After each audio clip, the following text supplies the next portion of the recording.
నమస్తే అండి. ఈరోజు చెప్పుకోబోయే టాపిక్ రిపబ్లిక్ డే. ఇది మనందరికీ తెలిసింది. ఈ ప్రాముఖ్యత గురించి మరి ఇంకోసారి విశ్లేషిద్దామా? భారతదేశం జనవరి 26, 1950న సార్వభౌమ ప్రజాస్వామ్య గణతంత్ర రాజ్యంగా అవతరించింది.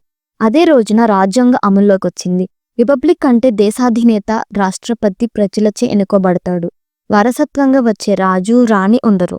దీన్ని సార్వభౌమ డెమోక్రటిక్ రిపబ్లిక్ అని పిలుస్తారు. ఇక్కడ చట్టం మరియు రాజ్యాంగం అత్యున్నతమైనవి. భారతదేశ రిపబ్లిక్ ఫార్మ్ ఆఫ్ గవర్నమెంట్ ముఖ్యాంశాలు ఏంటో తెలుసుకుందామా? రాజ్యాంగ అమలు 1950 జనవరి 26 నుండి భారత రాజ్యాంగం అమలులోకి వచ్చింది. దీనికి ముందు వరకు బ్రిటిష్ వారి గవర్నమెంట్ ఆఫ్ ఇండియా యాక్ట్ 1935 అమల్లో ఉండేది. ఎన్నుకోబడిన రాష్ట్రపతి దేశాధినేత అంటే హెడ్ ఆఫ్ స్టేట్.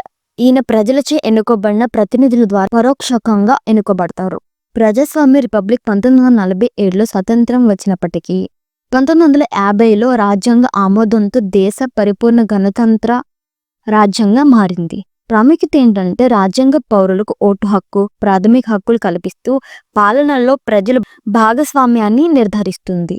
ప్రజాప్రతినిధులు ఎవరంటే ప్రధానమంత్రి ప్రభుత్వ అధినేత అంటే హెడ్ ఆఫ్ గవర్నమెంట్ గా ఉంటూ ప్రజలచే ఎన్నుకోబడిన పార్లమెంటు బాధ్యత వహిస్తారు. ప్రతి సంవత్సరం జనవరి 26న ఢిల్లీలోని కర్తవ్య మార్గులో జరిగే కవాతు సాంస్కృతిక ప్రదర్శనలతో రిపబ్లిక్ డే ఘనంగా జరుపుకుంటారు.